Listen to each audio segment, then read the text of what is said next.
Hi, good evening. Welcome back. Today we are reading the book of Acts, chapter 22, on this beautiful Tuesday evening here in Florida.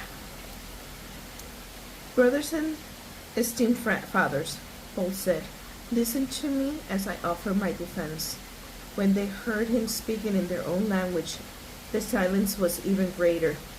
Then Paul said, I'm a Jew, born in Tarsus, a city in Cilicia, and I was brought up and educated here in Jerusalem under Gamaliel. As a student, I was carefully trained in our Jewish laws and customs. I became very zealous to honor God in everything I did. But like all of you today, I am persecuted the followers of the way, hounding some to death, arresting both men and women and throwing them in prison. The high priest and the whole council of elders can testify that this is so. For I received letters from them to our Jewish brothers in Damascus, authorizing me to bring the followers of the way from there to Jerusalem in chains to be punished. As I was on the road approaching Damascus about noon, a very bright light from heaven suddenly shone down around me. I fell to the ground, and I heard a voice saying to me, Saul, Saul, why are you persecuting me? Who are you, Lord? I asked. And the voice replied, I am Jesus the Nazarene, the one you are persecuting.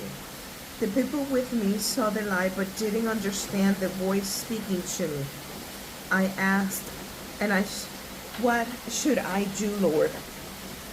And the Lord told me, get up and go into Damascus, and there you will be told everything you are to do.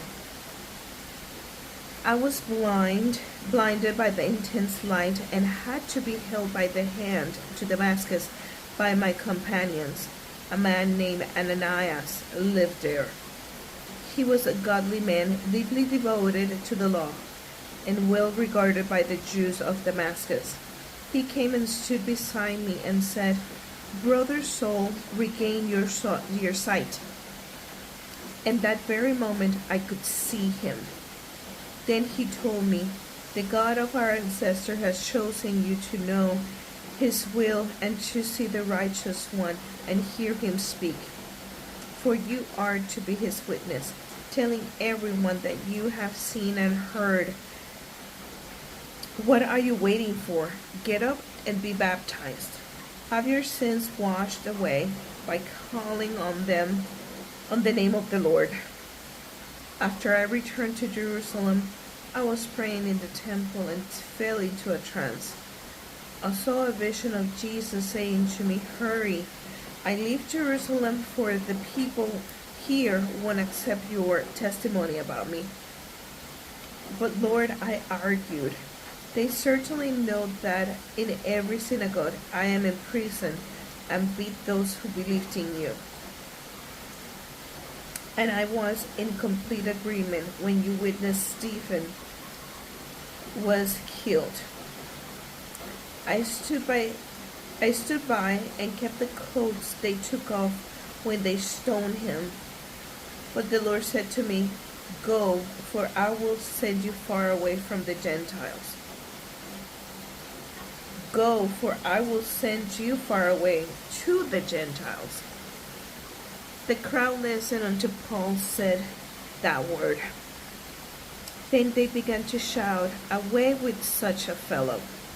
He isn't fit to live.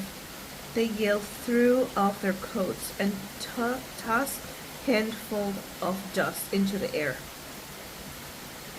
Paul reveals his Roman citizenship. The commander brought Paul inside and ordered him lashed with whips to make him confess his crime. He wanted to find out why the crowd had become so furious. Then they tied Paul down to lash him. But Paul said to the officer standing there, "Is it legal for you to whip a Roman citizen who hasn't even been tried?" When the officer heard this, he went to the commander and asked,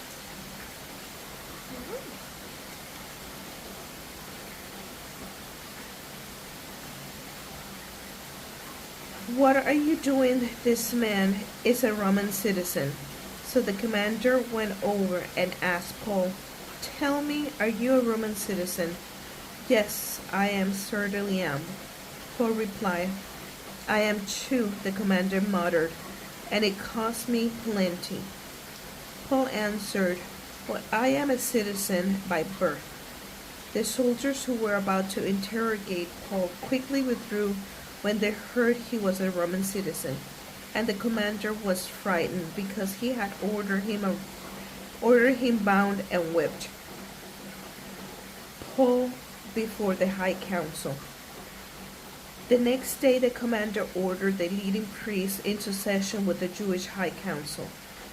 He wanted to find out what the trouble was all about, so he released Paul to have him stand before them. That is the end of chapter 22. Thank you for being with me. Thank you.